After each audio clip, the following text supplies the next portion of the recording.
आइए अब हम लोग ब्लॉक वी को भरने के लिए सीखते हैं।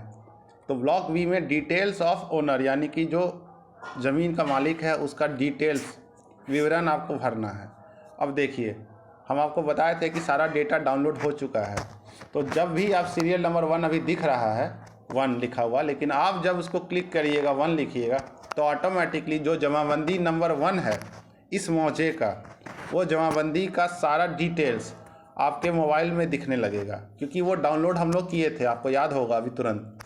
तो डाउनलोड हो चुका है। जैसे ही सीरियल नंबर 1 हम क्लिक करेंगे वो सारा डेटा आएगा। देखिए आइए देखते हैं कैसे। सीरियल नंबर 1 को यहाँ लिखे, यहाँ पे हटाए इसको और 1 लिख दिए, और जैसे ही हम इसको एंटर करेंगे,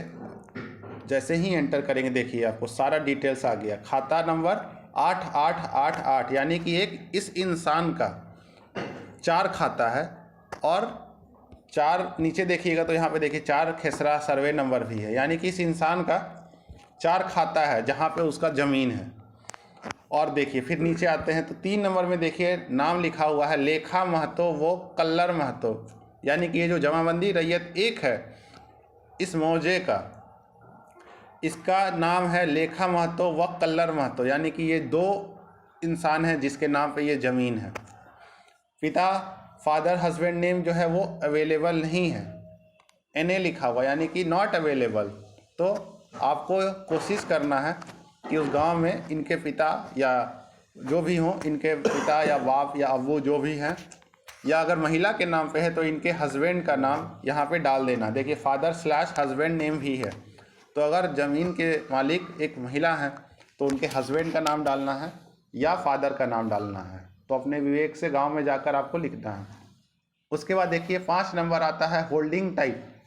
यहाँ पे क्लिक करेंगे तो 3 प्रकार के होल्डिंग टाइप है। पहला है इंडिविजुअल, यानी कि एक इंसान जो है वो इस ज़मीन का मालिक है। 2 है जॉइंट, यानी कि 2 इंसान इस ज़मीन के मालिक हैं। और 9वां नंबर है इंस्टीट्यूशनल, जो तीसरा किस्म है। इंस्टीट्यूशनल मतलब ये जो ज़मीन के मालिक हैं वो कोई संस्था है, कोई इंसान के हाथ में नहीं है। चाहे वो कोई कोऑपरेटिव के नाम पे हो, बिहार सरकार के नाम पे हो, बहुत सारा चीज़ें हो सकता है, वो आपको ज़मीन पे दिख जाएगा। या फिर गांव जाइएगा पूछिए लोगों से तो बता देगा। इस केस में सीरियल नंबर 1 में आपको दिख रहा है कि 2 जमाबंदी रैयत के नाम से है एक सीरियल नंबर, इसीलिए इसका हम लोग 2 सेलेक्ट करेंगे। इंडिविजुअल 1 नहीं रहेगा। अगर नाम 1 रहता, लेखा महतो सिर्फ रहता, तो इसका मतलब है कि ज़मीन एक इंसान के नाम पे है, तो यहाँ पे 1 को सिलेक्ट करते। लेकिन यहाँ पे 2 इंसान के नाम पे ज़मीन है, इसीलिए यहाँ पे 2 जॉइंट लिख देंगे हम लोग। 2 को क्लिक करेंगे, जॉइंट हो गया क्लिक। अब नंबर ऑफ जॉइंट ओनर्स कितने हैं? तो नंबर ऑफ जॉइंट ओनर्स 1 होंगे, क्योंकि 2 इंसान मिलके इसको ओन करते हैं। फिर आपको जेंडर लिखना है मेल, लेखा महतो व कल्लर महतो। अगर मेल लिख या क्या कहते हैं पुरुष लग रहा है तो आपको पुरुष को सिलेक्ट करना है। अगर नाम देख के या गांव में जाकर आपको लगता है कि ये महिला है तो महिला सेलेक्ट करना है। तीसरा नंबर ट्रांसजेंडर है, मतलब जो दोनों होते हैं। तो आपको इनों में से किसी एक को सिलेक्ट करना है ज़्यादातर केसों में। तो हम इसमें 1 सेलेक्ट कर देते हैं मेल, क्योंकि लेखा महतो कलर महतो मर्द दिख रहे हैं। 7 नंबर आते हैं सोशल ग्रुप, यानी कि कौन से समाज से ये आते हैं, ये हमें सिलेक्ट करना है। पहला है SC, दूसरा है ST, तीसरा है अदर्स। तो सोशल ग्रुप में हम लोग को SC ST या अदर्स, 3 अदर्स में क्लिक कर देंगे, क्योंकि महतो आपको गांव जाएंगे तो पता चलेगा कि ये शायद OBC हैं, तो आपको क्लिक करना है। जनरल है तो भी आपको 3 नंबर क्लिक करना है। सिर्फ SC ST को आपको 1 या 2 लिखना है, तो हम यहाँ 3 क्लिक कर दिए। आधार नंबर ऑप्शनल है, अगर आप चाहें तो डाल सकते हैं। मोबाइल नंबर भी ऑप्शनल है, अगर आपके पास है तो आप इसमें डाल सकते हैं। अब 10 नंबर में आते हैं। प्लेस ऑफ रेसिडेंस क्या है? प्लेस ऑफ रेसिडेंस आपका जो लोग जो ओनर्स हैं, जो मालिक हैं इस ज़मीन के, वो कहाँ रहते हैं। 1 नंबर सेम विलेज, यानी कि उसी गांव में रहते हैं, तो 1 सेलेक्ट कीजिएगा। 2 नंबर है other village in the same tehsil, यानी कि गांव के बाहर तो हैं लेकिन सेम तहसील या सेम ब्लॉक, यहाँ पे हम तहसील को ही ब्लॉक कहते हैं, तो सेम ब्लॉक में रहते हैं लेकिन किसी और गांव में रहते हैं, तो 2 सेलेक्ट कर देंगे। अगर वो ब्लॉक के बाहर रहते हैं लेकिन राज्य में रहते हैं, बिहार राज्य में है, तो 3 सेलेक्ट करेंगे। Outside the tehsil with in the state, यानी कि बिहार राज्य में है लेकिन उस ब्लॉक के बाहर है, तो 3 करेंगे। 4 नंबर है आउटसाइड स्टेट, यानी कि बिहार राज्य के बाहर है, 5वां नंबर है आउटसाइड कंट्री, यानी कि देश के बाहर है। इनमें से किसी एक को सिलेक्ट कर दीजिएगा। तो हम मान लेते हैं आपको दिखाने के लिए 1 कर देंगे तो आपको ईजी हो जाएगा। हम जानबूझ के आपको 2 सेलेक्ट करते हैं। मान लेते हैं ये 2 नंबर पे है। देखिए जैसे ही हम other village in the same tehsil 2 select करेंगे तो विलेज का नाम पूछेगा, क्योंकि हम आपको बताए थे कि जो कर्मचारी का ये लॉगिन है उसमें सारे मुआवजा का डिटेल्स उसके अकाउंट में गया है, डाउनलोड हो चुका है। तो यहाँ पे आपको विलेज का सारा लिस्ट दे देगा, इस अंचल में या इस ब्लॉक में, इस तहसील में, उसमें से किसी आपको एक सेलेक्ट कर लीजिएगा। तो वलीपुर, रामचंद्रपुर, मोहनपुर, मान लेते हैं कि हम चकदुनिया सेलेक्ट कर लिए, इसमें रहता है वो इंसान। हो गया। अब 10 के बाद आते हैं 11वें number, total number of survey / sub survey number कितना है। तो इसका मतलब है कि कितना खेसरा है उसके पास।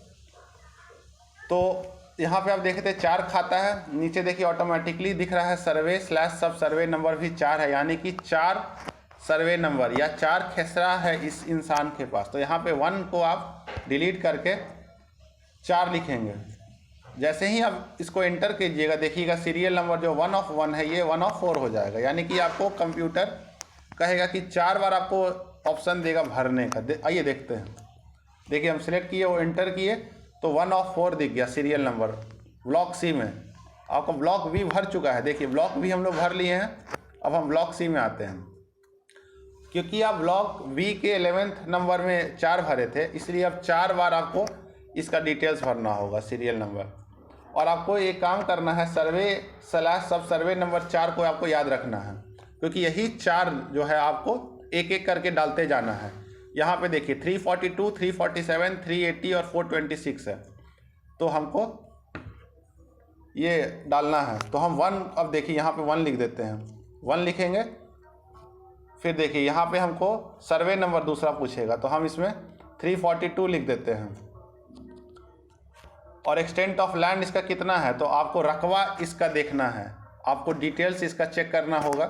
अगर ऑटोमेटिकली आ जाता है तो बहुत अच्छा है, अगर ऑटोमेटिकली नहीं आ रहा है इसका रकबा, आप देख लीजिएगा कंप्यूटर से या स्पॉट पर जाके। एक्सटेंट ऑफ लैंड का मतलब रकबा ही होता है। तो इस खाता में पहला खाता है 8 नंबर, इसका खसरा है 342। इस खसरा का कितना रकबा है, टोटल रकबा नहीं, इस खसरा का कितना रकबा है आपको लिखना है। तो मान लेते हैं कि 2.56 है, या हो सकता है कि टोटल होगा, तो आपको मान लेते हैं कि 8 डेसिमल है। अब ध्यान से देखिएगा, 8 डेसिमल को हमको एकड़ में लिखना है। एरिया हम लोगों को हेक्टेयर में नहीं लिखना है और डेसिमल में भी नहीं लिखना है, एकड़ में ही लिखना है।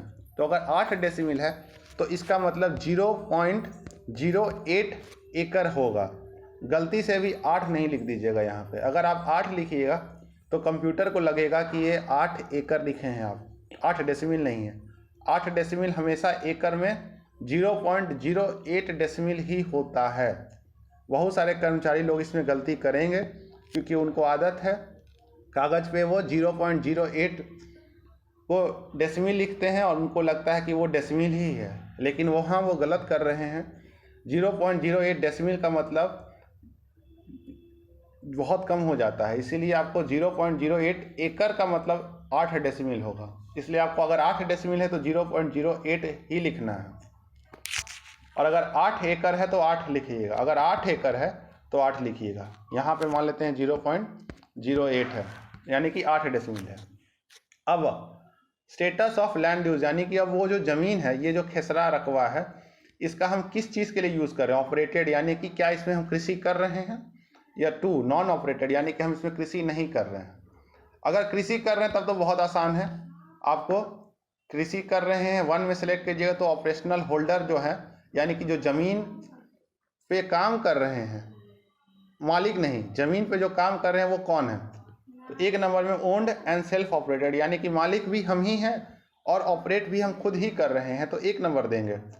2 नंबर है individual other than the owner but with in the house hold, यानी कि जो मालिक है वो कोई और है लेकिन खेती कोई और कर रहा है, और जो खेती कर रहा है वो उसी घर का सदस्य है, यानी कि उसका बेटा है, उसका भाई है, उसकी पत्नी है, उसकी वधू है, उसके पोते हैं या परपोते हैं, जो भी हैं। जो ओनर है वो नहीं काम कर रहा उस खेत पे, कोई और काम कर रहा है लेकिन वो घर का सदस्य है तो हम 2 नंबर सेलेक्ट करेंगे। तीसरा है लीज्ड आउट, यानी कि वो इंसान जो ओनर था वो किसी और को ज़मीन दे दिया है पट्टा में, उसके घर के कोई भी सदस्य उस पर खेती नहीं कर रहे हैं। पट्टा दिया हुआ है, किसी को लीज दे दिया है 10 साल 20 साल 50 साल, या सरकार को लीज दे दिया गया है, या किसी संस्था को लीज दे दिया गया है, तो 3 नंबर सेलेक्ट करेंगे। और 4 में अदरवाइज ऑपरेटेड है, यानी कि किसी अन्य तरीके से ऑपरेट किया जा रहा है, तो हम लोग इन लोगों में सेलेक्ट करेंगे। तो सबसे पहले मान लेते हैं हम लोग 2 नंबर सेलेक्ट कर लिए, तो हम 2 सेलेक्ट कर लिए। अब 2 में पूछाएगा कि कितने लोग उस पर खेती कर रहे हैं। ओनर तो हम लिख चुके हैं, लेकिन खेती कितने लोग कर रहे हैं, 1 कर रहे हैं, 2 कर रहे हैं, घर में ही, घर के अब 2 सेलेक्ट किए थे हम, 2 इंडिविजुअल, तो घर के कितने सदस्य यहाँ पे खेती कर रहे हैं। मान लेते हैं 3 सदस्य खेती कर रहे हैं, तो यहाँ पे हम 3 लिख देंगे। जैसे ही 3 लिखेंगे तो यहाँ पे हमको नाम पूछेगा कि कितने लोग खेती कर रहे हैं, तो कोशिश करना है सही सही डिटेल्स भरने का। अगर हम यहाँ पे मान लेते हैं 2 भरेंगे, एग्जाम्पल दे रहे हैं आपको, 1 भी हो सकता है, 2 हो सकता है, 4 हो सकता है, 2 भर दें और हम यहाँ पे एंटर करेंगे। तो रिमार्क्स आपको लिखना है, अगर आप चाहें तो अपने बारे में कुछ लिख सकते हैं, आपको क्या लग रहा है रिमार्क्स वो आप लिखिए, नहीं लगता है तो छोड़ भी सकते हैं आप। इसको आप कंफर्म करेंगे। देखिए कंफर्म कर, अभी आप नंबर ऑफ ऑपरेशनल होल्डर्स क्योंकि 2 लिखे थे, अगर आप 1 लिखते तो कंफर्म क्लिक करने पे हो जाता कंफर्म, लेकिन आपने यहाँ पे बता दिया कि जो खेती कर रहे हैं वो 2 इंसान मिलकर खेती कर रहे हैं, तो आपको ब्लॉक डी भरना है। ब्लॉक डी में दोनों खेती करने वाले इंसानों का डिटेल्स भरना है आपको, तो हम ब्लॉक डी को यहाँ क्लिक करेंगे 2 को भरने के लिए। ब्लॉक डी देखिए, अब हम ब्लॉक डी में आ जाते हैं भरने के लिए।